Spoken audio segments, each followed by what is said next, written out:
One of my favorite essays is entitled Walking by Henry David Thoreau.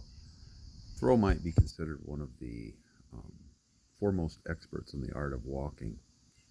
Really, Thoreau, according to Thoreau, walking is sauntering, which may come from a Middle English word, saunter, which is to muse, or it may come from the word la saint terre, which is what people used to say when people are on their way to the Holy Land. The sant is the santo, the saint. Um, the terre is the tierra, the land, the holy lander. There goes someone on their way to the Holy Land, the saunterer. And today, we'll look at walking as Thoreau did, as an act of worship, a component of spirituality. But we'll look at this walking as a guide to being more fully awake, just to say, to develop a deeper inner spiritual life. There really are two types of walking. There's literally let's get to point A, let's get to point B as quickly as we can. And then there's the saunter. There's the savor the moment thing. And it condenses into what today I want to talk about. It's really the saunter is wherever I am, it is enough. It's the system of thought that says, I'm enough. It is enough, just right where I am.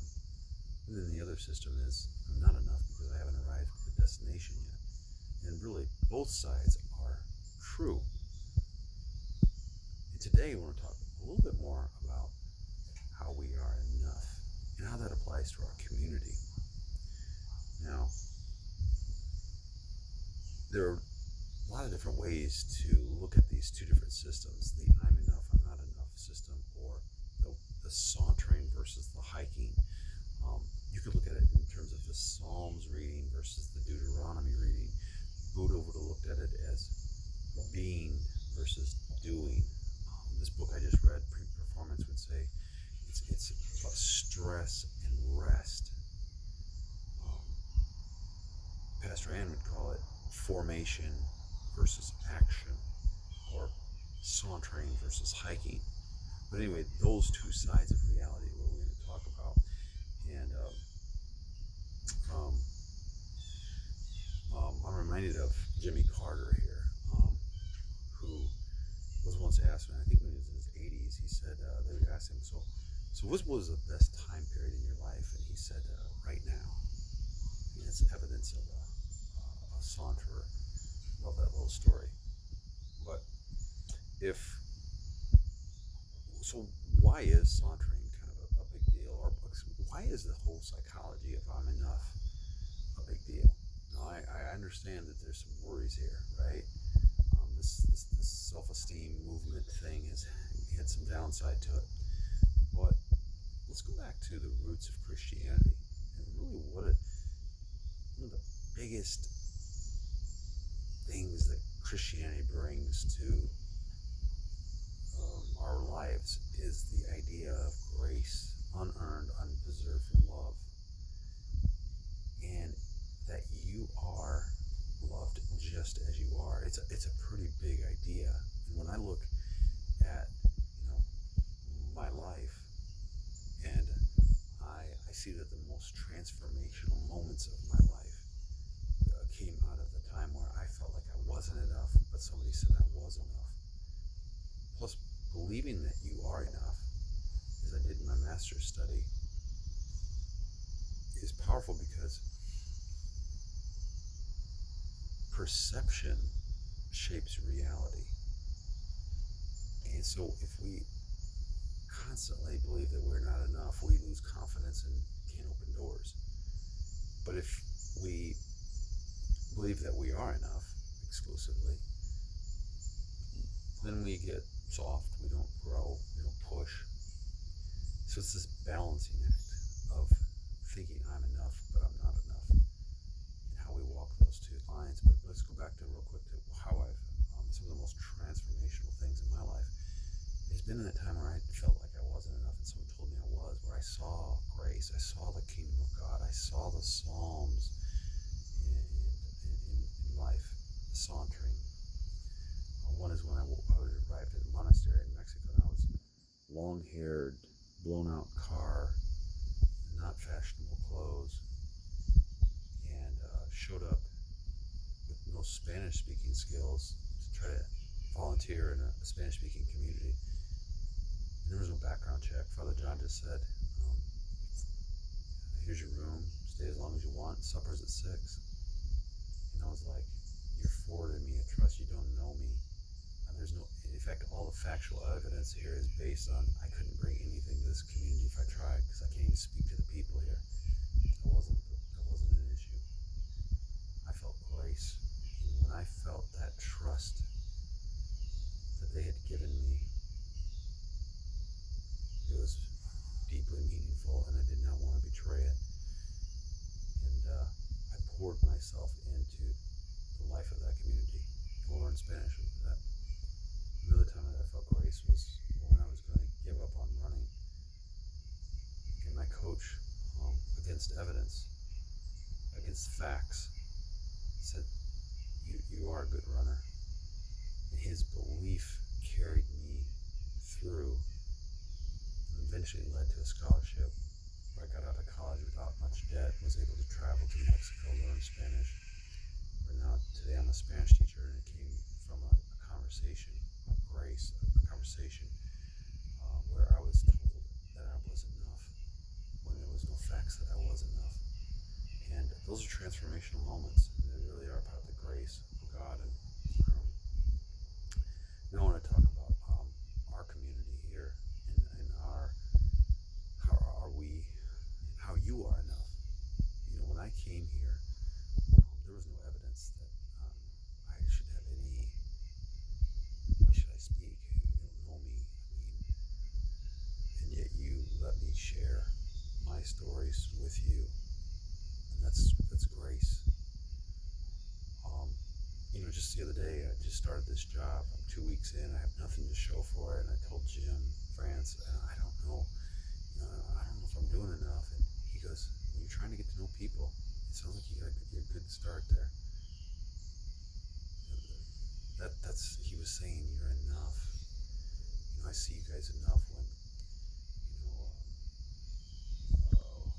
like the beer and theology, when some guy there is just ripping the church apart, but Michelle and Chris are sitting there listening to him, not only tolerating his views, but accepting his views. You know, there's a difference there.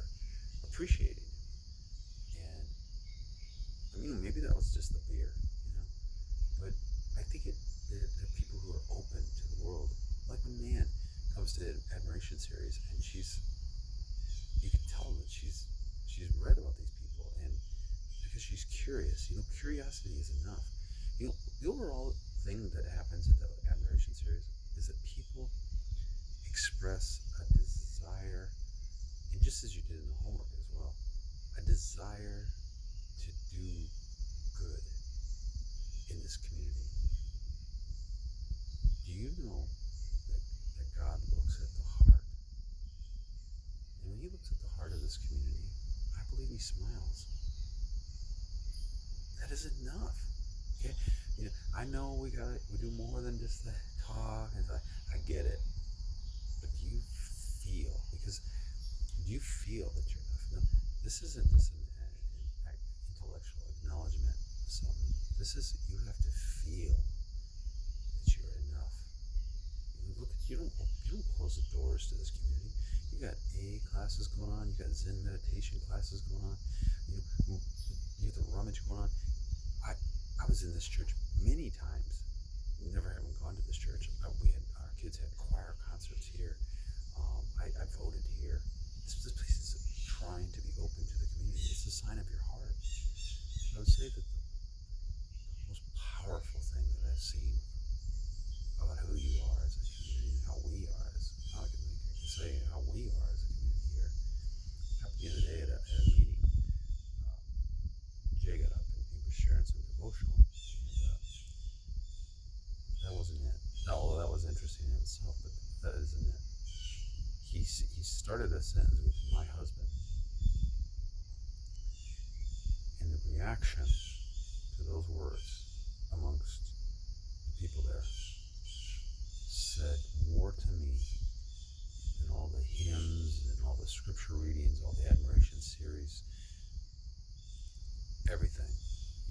reaction was? Nothing. Nobody flinched. Nobody batted an eye. It was as normal as me saying my wife. I'm not used to that, okay? If this community, see, if this community accepts him just as he is, I believe he came from the Jewish tradition. He's had brushes with Catholicism and Mormonism, and he has a husband. And you just accept him just as he is. You know what? I feel accepted because you accept him, and I'm all in.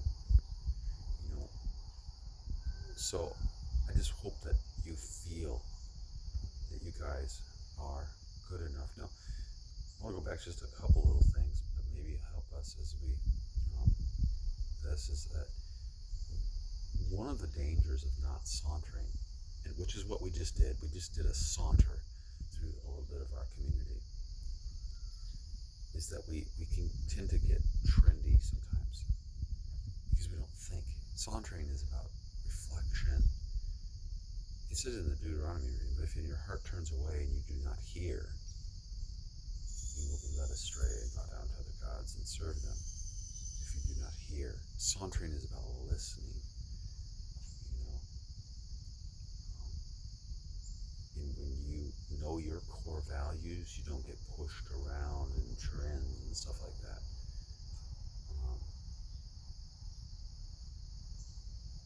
I know a teacher one time who always wanted to get out of our school because we have a lot of turnover of administration, lots of change, a lot of disruption. And he said, I got to get out of here. And it's like, why would you have to get out of here? I know why I'm here. I'm here to be the teacher that the teachers before me were to me. And I don't care who shows up in that office. I know why I'm here. I know why I show up. And so I don't care who shows up over there. And maybe that applies to our church. If we really know why we are here, then we do our thing. If you know your why, you can get to any how. One of the things that really bothers me about education is how little sauntering is involved. It is a complete do thing. Give me the thing I'm supposed to do, I'll do it. And we wow, I just don't think that's enough. We have teachers who might complain, my students don't want to be here, but all they talk about is how many days or how many years they have until they retire. They don't want to be here. Sauntering is about saying, wait a minute, maybe my students don't want to be here because I don't want to be here. Why do I not want to be here? Maybe I need to connect back to my purpose of why I'm here. Maybe that somehow ties in with us. I'll end with this. The other day I went for a run, and at 1.6 miles into the run, I'm keeping track of my pace. I know my pace up to the second. I've got a watch telling me where I'm at. I got a phone telling me where I am. I might even have headphones telling me the music. I might be listening to the admiration series. I'm like triple tasking as I go down the road. And all of a sudden my left calf just felt like a knife blade went through it. I had to stop. I quickly sent off a text to my wife saying how frustrated I was that my leg is not good. And she says, well, enjoy the walk. And it framed it totally different for me. I said, yeah, I think I will. I was blown away by the beauty of where I run. I turned off my headphones. I stopped on my watch, stopped timing me, and I started to saunter. And I almost can guarantee you that from a health perspective, that saunter back down Buckwalter was more beneficial for my physical health than the run would have been. I could have spent the whole time thinking of how, oh geez, I got to nurse another injury, or didn't get my run in. Or I could sit and think, geez man, just 10 years ago I was running 13 miles at a minute 15 faster than I do now for only 4 miles. And I could look at how I lack and I'm not enough and I'm not enough. Or I can bask in the beauty that's all around me and marvel. I can still walk. I can still see. I'm still alive. This church is still here. We're still alive. We're still here. The world's full of possibilities. And